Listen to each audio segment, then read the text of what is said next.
Bon dia, són les 8.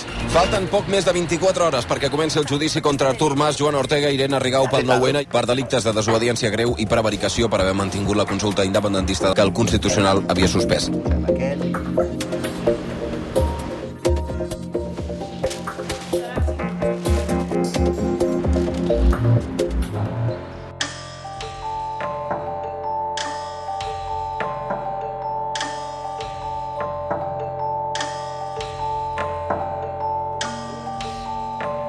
Qui hi ha aquí?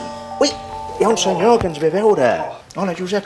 Aquesta vida de cangur, què tal, president? No, mira, el cap de setmana aquest, entre els meus consogres. Una monada, I nosaltres... Els avis per terra no deixa de ser una imatge divertida, Ui, sí, escolta, ens hi passem unes bones estones. I tot això que li està passant, veient les nenes, li fa replantejar alguna cosa al futur que els hi pugui esperar?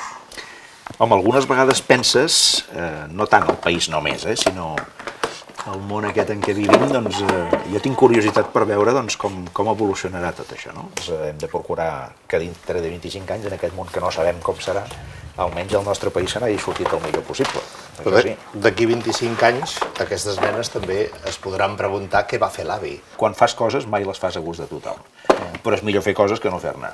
Em criticaran i em matxacaran igual si fas que si no fas, per tant millor fer. Tot això que ha fet president, durant tots aquests anys com a president, ho ha fet més pensant en el país, pensant en el partit o pensant en vostè mateix? Primer país, després partit i després persona. El moment que ho vaig poder demostrar més, que en aquest cas no és suposició, en aquest cas és real, no? És quan, podent-me no apartar de la presidència de la Generalitat, i portava 5 anys, m'havia costat molt arribar-hi, moltíssim, i vaig decidir fer aquell pas al costat, no? Si hagués pensat en mi, probablement no l'hauria fet. Si hagués pensat en el meu partit, no ho sé. Si hagués pensat en el meu país, que és el que vaig fer, en primer ordre, doncs l'havia de fer. Tot per terra, tot per terra. De cafè i m'han dit que es portés croissants. He portat uns croissants allà. Doncs els posem, us ho poso i a la taula us sembla bé? On decidiu. President, a 24 hores de seure al banc dels acusats. No és una qüestió menor. Com ho porta? Doncs la veritat és que ho porto bé. Ho porto bé, estic molt tranquil. Suposo que quan vas amb un tribunal i et jutgen per la via penal i seus al banc dels acusats, suposo que quan arribin allà doncs ho veuré diferent, i agradable no ho deu ser gens. Però en aquestes hores prèvies així la veritat és que no hi penso gaire, m'ho agafo amb molta tranquil·litat i a més com que estic molt convençut que el que vam fer és el que havíem de fer i que no vam fer res dolent per altra banda, això només pot ser suposat delicte en un estat que d'estat de dret en té no del tot i d'estat democràtic tampoc. Creu que en algun moment algú pot pensar que fora bo que no els deixessin entrar al Palau de Justícia? Pot haver-hi algú que se li passi pel cap una idea així, però jo us asseguro que entrarem. Entrarem, perquè a més és que no ens hem d'amagar de res. Anem allà, anirem amb la cara ben alta i anirem a explicar el que vàrem fer i a defensar-nos, a posar-los en evidència també. Aquest és un judici que no s'havia d'haver fet mai. Tinc ganes d'anar a contestar preguntes, vaja. Evidentment, suposo que vostè entén que hi haurà persones que diran que això de demà no deixa de ser un intent de pressió a la justícia. Sí, esclar, es dirà això, es dirà, no, pressió i coacció, i s'explicarà tot aquest relat, sortirà tota aquesta història, no? Si l'estat espanyol pot muntar un judici d'aquestes característiques, per què la gent no hi pot dir la seva? No és que la gent, a més, ha d'estar callada, a casa seva, sense dir res, com si això fos el més normal del món, acceptant-ho tot, empassant-s'ho tot. Com pot ser que aquell dia, davant d'un delicte tan evident i tan flagrant, milions de persones van anar a votar tranquil·lament, ningú va actuar? On eren els fiscals aquell dia? El Tribunal Constitucional va instar el compliment de la seva resolució o de la seva comunicació.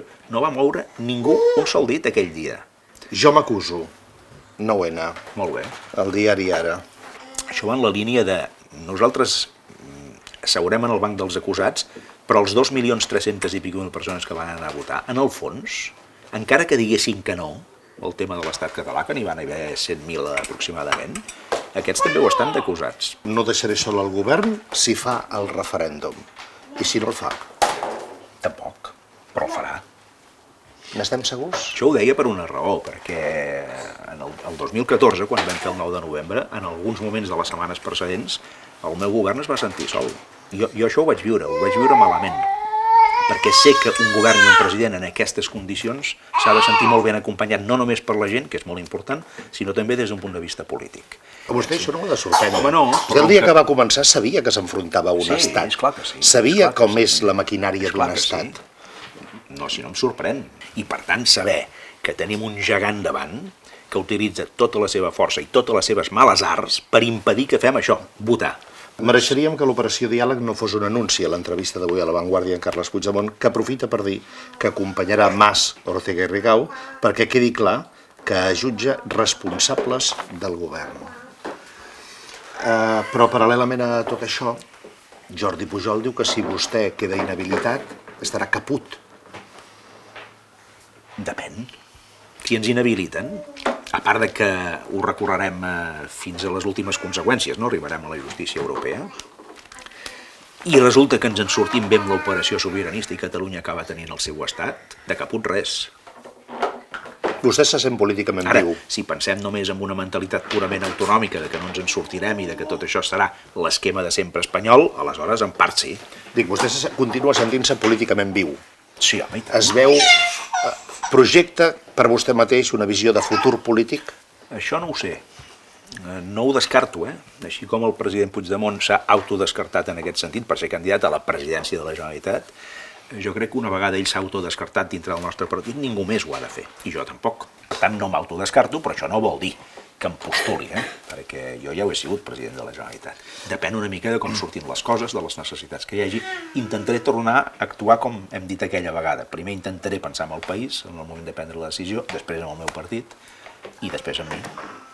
D'aquí un quart d'hora té una roda de premsa. Doncs hem de marxar, senyor Cuní.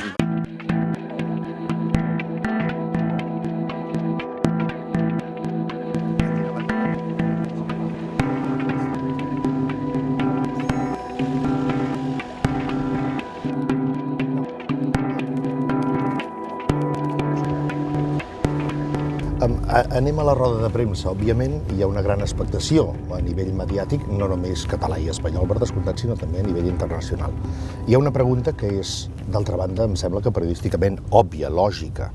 Això és el que deia Mariano Rajoy, exactament, el dia abans del 9-N. Lo de mañana se le podrá llamar como se le quiera llamar, pero ni es un referéndum, ni es una consulta, ni es nada que se le parezca y no voy a calificarla. Lo que sí quiero decir es que no produce efecto alguno.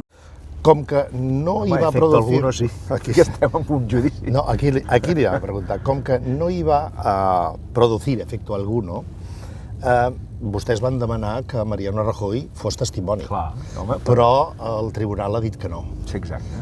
Això, de cara a vostè, li fa pensar que el tribunal ja ha pres part?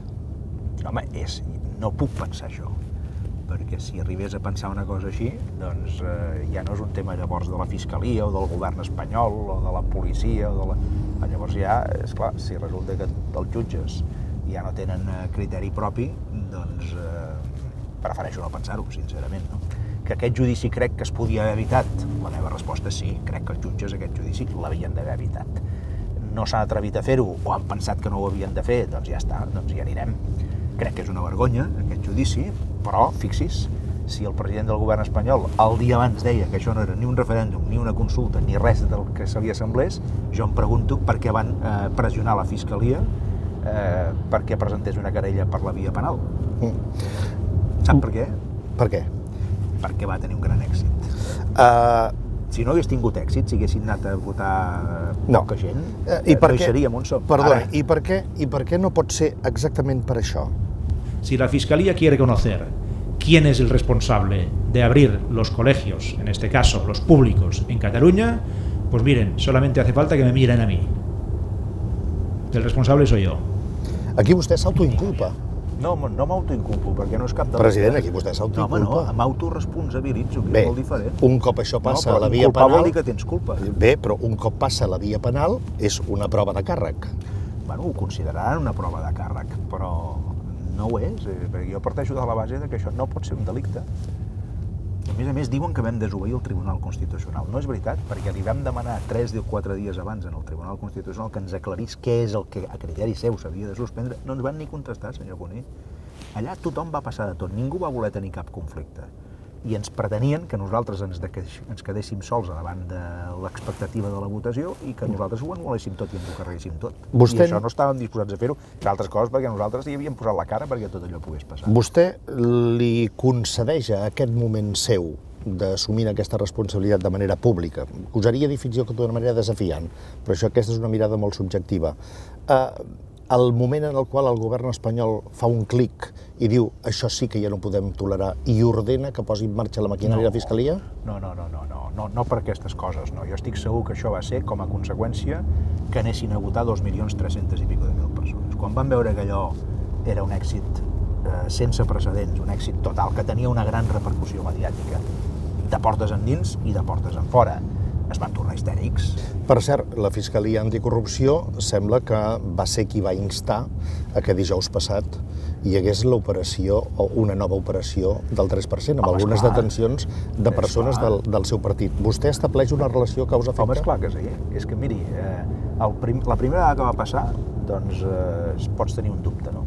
A la segona el dubte ja és més petit, però si cada vegada que passa una cosa important a Catalunya, pocs dies abans, organitzen un sidral així, o un muntatge d'aquestes característiques, arribes a la conclusió, si no vols ser un ingenu total, doncs que efectivament que el que intenten és desmuntar les coses importants que passen aquí. Jo em vaig presentar de candidat el 2012 en unes eleccions a la presidència de la Generalitat. En plena campanya electoral em van muntar un número espectacular acusant-me de coses que eren totalment falses. A en Trias li va passar exactament el mateix. El primer dia de la campanya de Junts pel Sí en el plebiscit del setembre del 15, el primer dia de la campanya, ens van fer una cosa similar. I ara també. Per què? Perquè tenim el judici de la setmana que ve. I com que és un judici que no és per corrupció, ni per robatoris, ni per terrorisme d'estat, ni per haver col·locat familiars o amics a no sé on, sinó que és un judici per defensar unes determinades idees, doncs munten aquest numeret. Però vostè sap que l'explicació podria ser, perquè no és nova, vostè ha portat la situació política global de Catalunya al límit com a sortida endavant per intentar amagar tots els casos de corrupció que han esquitxat el seu partit.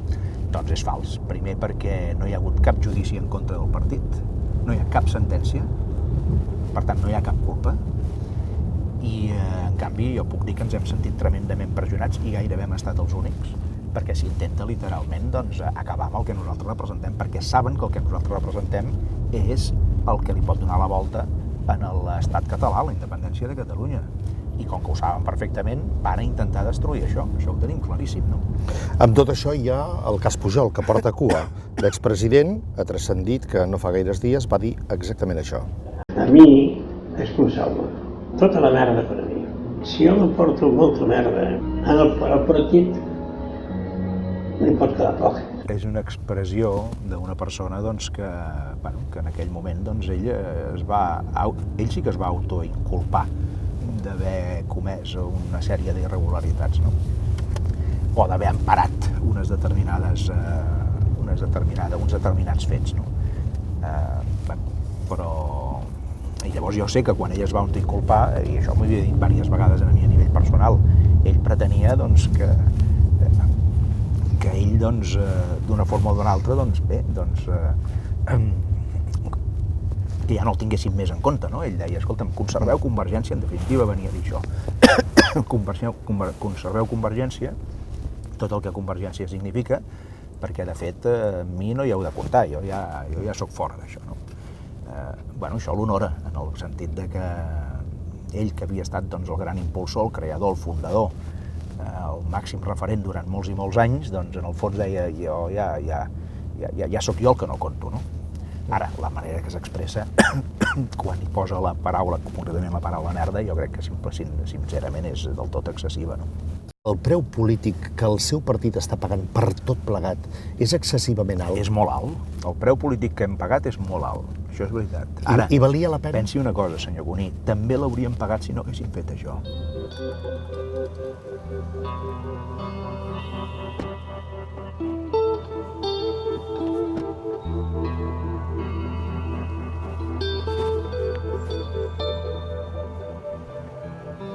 Per on anem? I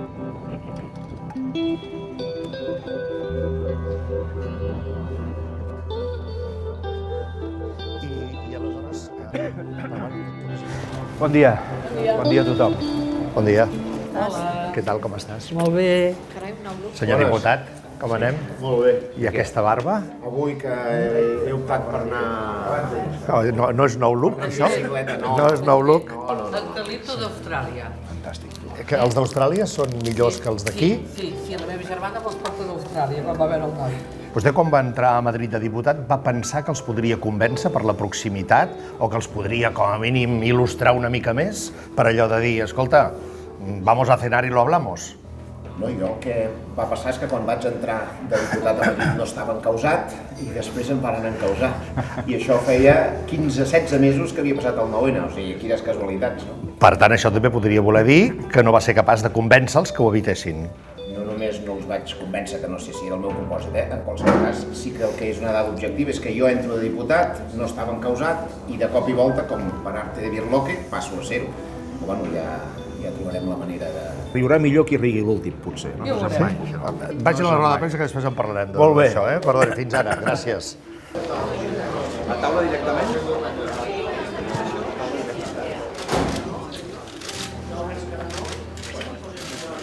Ens volien agenollats i ens trobaran dempeus. Ens volien amb l'esquena vinclada i ens trobaran amb l'esquena dreta. I ens volien amb la mirada baixa i ens trobaran mirant al davant. En definitiva, d'alguna manera, el que acabaran jutjant demà és l'ànima del 9-N, perquè, com deia abans, no es pot entendre.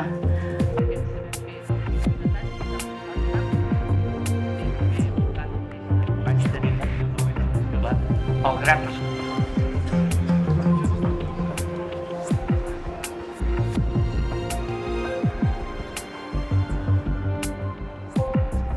Vostè, senyora Ortega, ha donat les gràcies al president, però també ha aprofitat el moment per recordar aquells que la volien fora. No ha volgut concretar, aquells que s'aixecaven de la taula i li van demanar el cap. Caram, està pensant en els seus contraris més que en els seus afins en aquest moment. Qui eren aquells?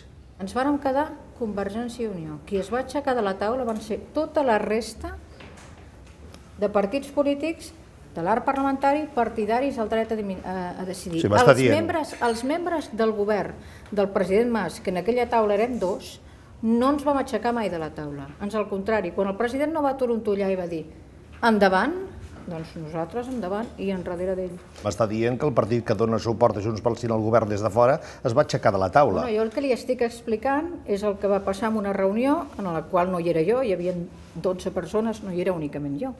Hi havia 11 persones més, i en què, escolti, no únicament Esquerra Republicana, sinó Iniciativa de Catalunya i la CUP es van aixecar de la taula. És que els fets són els que són i jo, escolti, no els he de negar. Vostè, consellera Rigau, ha dit que el president li va dir si podien comptar amb la comunitat educativa, amb la qual cosa està donant ales a fer creure que tot allò del que l'acusen és cert. No, perquè la comunitat educativa és la població, són els docents, però també són els pares, també ho són els exalumnes, totes aquelles persones que eren d'aquest àmbit, se'ls va dir si volien ser voluntaris d'equipament. Per tant, es va fer un oferiment de voluntariat a un col·lectiu. El que es fa voluntari ho fa perquè vol. O sigui, tu no pots manar ningú a ser voluntari, és que el pobre no seria un voluntari. I vostè, president, ha dit ens volien agenollats però ens trobaran dempeus. Recuperant la part de la conversa que teníem quan veníem cap aquí amb el cotxe, és com un altre desafiament. Què vol dir? Que estem sencers? Que encara que ens intentin obstaculitzar, etc., tirem endavant, que estem ferms, que estem decidits, que estem determinats, vol dir tot això. Però aquesta metàfora no pot ser interpretada també com una voluntat de plantar cara? És que la tenim. És a dir, què us heu cregut? O sigui, l'equivalent a què us heu cregut? No és un desafiament. No? No confongueu plantar cara amb desafiar algú. Senyora Ortega, senyor Rigau, moltes gràcies, que tingui molta sort. Jo he de continuar seguint el president, que encara té uns quantes hores per davant. Molt bé, moltes gràcies. Dina i tot? Jo l'acompanyo.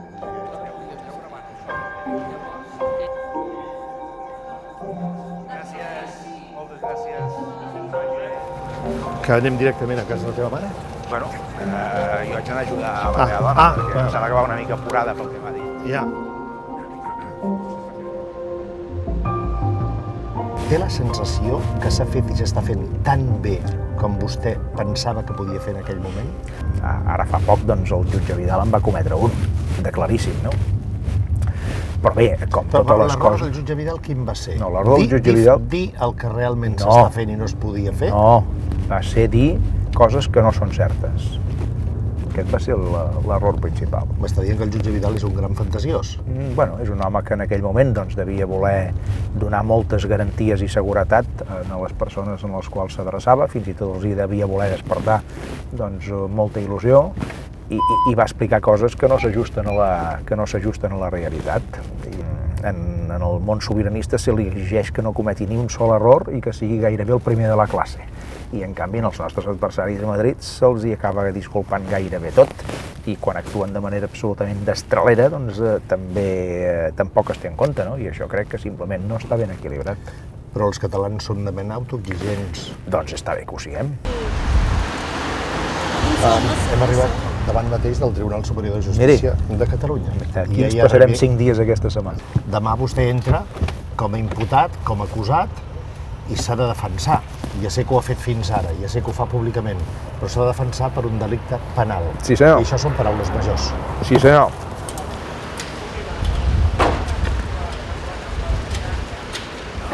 Vostè ja sap què és pujar aquestes escales. Exacte. Però vostè se la juga. Evident que me la jugo. Una situació de gran metàfora. No sé si forçada, a mi no m'ho sembla, però vostè m'ho dirà. Vindrà demà a declarar aquí. Això és Avinguda Lluís Companys, sí, president màrtir. Sí, senyor. Parlim del seu martirologi. No, jo no sóc cap màrtir, ni ho vull ser, a més. Segur? Segur. Ni ho sóc, ni ho vull ser. Tampoc sóc cap heroi i tampoc ho vull ser. Vull ser simplement un bon servidor públic de cara al conjunt del país. Fixi's, el president Companys va ser l'únic president d'un govern democràticament elegit que va ser afusellat. Ara posem-hi tota la distància que calgui, que és enorme, no? Fixi's, el nostre govern, i jo també com a president d'aquell govern, serem probablement els únics governs, l'únic govern democràtic del món que haurà sigut jutjat no per corrupció, ni per irregularitats, ni per terrorisme d'estat, ni per col·locar familiars, ni res de tot això, sinó simplement per posar unes urnes. I al final de tot, acabo la metàfora, qui passarà per sota l'Arc del Triomf? Al nostre país. Vostè s'hi veu passant per sota com a triomfador tot plegat? Jo acompanyant. Si ens en sortim bé, com jo espero i confio, doncs jo, com molta altra gent, haurem sigut aquelles persones que varen posar els nostres granets de sorra. Escolti, que la seva família està esperant per dinar, jo no voldria ser ara el responsable que arribi tard. També ella, perquè no sé com ho té muntat. Escolta, ara estic venint, que hem fet una roda de premsa i tot això. Escolta, ara estic amb en Josep Cuní, es pot quedar ell a dinar amb nosaltres? Sí, es pot quedar, perfecte.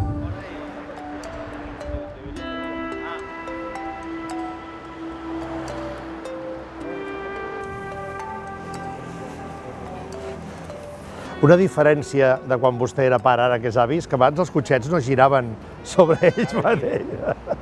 Dóna'm una bossa, una bossa. S'havien deixat la bossa de la... Però no, que fico això que és aquí. Que han vingut just quan la vida política potser no ha estat tan intensa. Sí. Han sigut un regal. Però la veritat és que costa, combinar-ho tot costa. És optimista? Sí, home. I pensant en el futur de les netes, també és optimista, globalment? Sí, home, globalment hi ha moltes coses que em preocupen molt, però no puc estar pensant en el que pot ser globalment, tenim un món molt complicat. I això d'anar a dinar cada diumenge a casa de la sogra? Bueno, això és també un privilegi. També va el divendres a casa de la seva mare.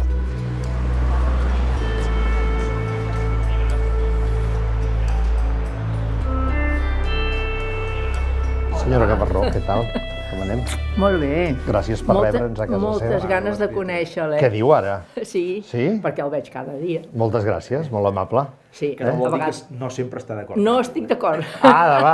A mi m'havien dit que de vegades no estava d'acord amb el que el seu fill deia i el que jo deia, que no sempre coincidien. No, esclar que sí, és veritat. Però sempre defensa el seu fill, vostè. Quasi sempre. Quasi sempre. A vegades també li toco el crostó. M'ha posat un plat a taula? Un plat a taula. Doncs escolti. Després que m'ha fet treballar, no. Diu, que pot venir el Josep Cuní. Dic, sí, molt bé, sí, però ja... Si en tens sempre 10, 12, 14, 15 els diumenges... Avui estem molt quadre. Molt bé, doncs escolti, és un honor, eh? Però quan em va dir que venia, jo dic, és un honor que de pel·lícula que estigui bé, és més com que els hi feia poc dinar. Doncs escolti, això poc dinar aquí no toca. A tots ens convé poc dinar. Ens convé a tots poc dinar. Bueno, ha anat bé, no, el dinar? Escolti, molt bé, l'arròs estava boníssim i estava fet al punt i molt abundant, perquè vostès d'aquella generació que els sembla que sempre passarem gana, no? Sí, una mica sí. Em sap greu si veig que no n'hi ha prou, llavors que queda una miqueta just, doncs em sap greu. Prefereixo que sempre en sobri una miqueta, l'endemà es menja. I la mare com porta tots aquests problemes del fill? Bé. Oi, Artur? Sí, ho portes molt bé. Molt bé. Molt bé. Home, em sap greu tot el que li està passant. Si pogués passar-li jo per ell, ho passaria. Sí? Ja has passat prou, tu no et preocupis. Però vostè tampoc no ha tingut una vida fàcil. No, aquests últims anys l'he tingut molt difícil, perquè amb 2 filles que se me'n mori el marit amb 5 anys, però bé.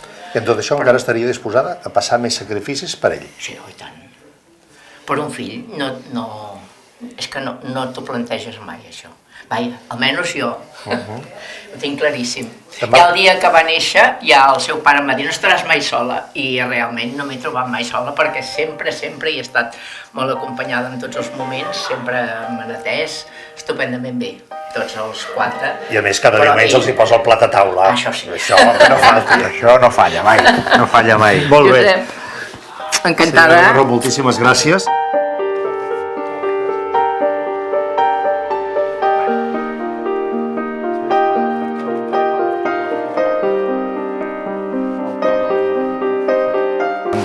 Gràcies. Moltes gràcies. Molt contenta i orgullosa de vosaltres. Que el meu pare ho estaria més, encara. Ho agraeixo molt. Que vagi bé. Gràcies.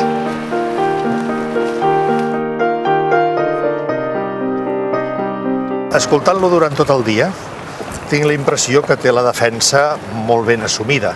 Però no sé si és que el millor advocat defensor és vostè mateix. No se sap mai, en tinc un de molt bo al costat, però finalment, doncs, tu saps el que vas fer, tu saps el per què ho vas fer, tu saps les motivacions més fondes, i si tu creus molt, t'has cregut el que has fet i et creus el que estàs fent, segurament al final sí, doncs tu mateix et pots defensar amb convicció i amb arguments, no? I oblidar tot allò que segur que vostè sap que no va fer bé? No, oblidar-ho no, perquè jo sempre he sigut partidari d'aprendre dels errors.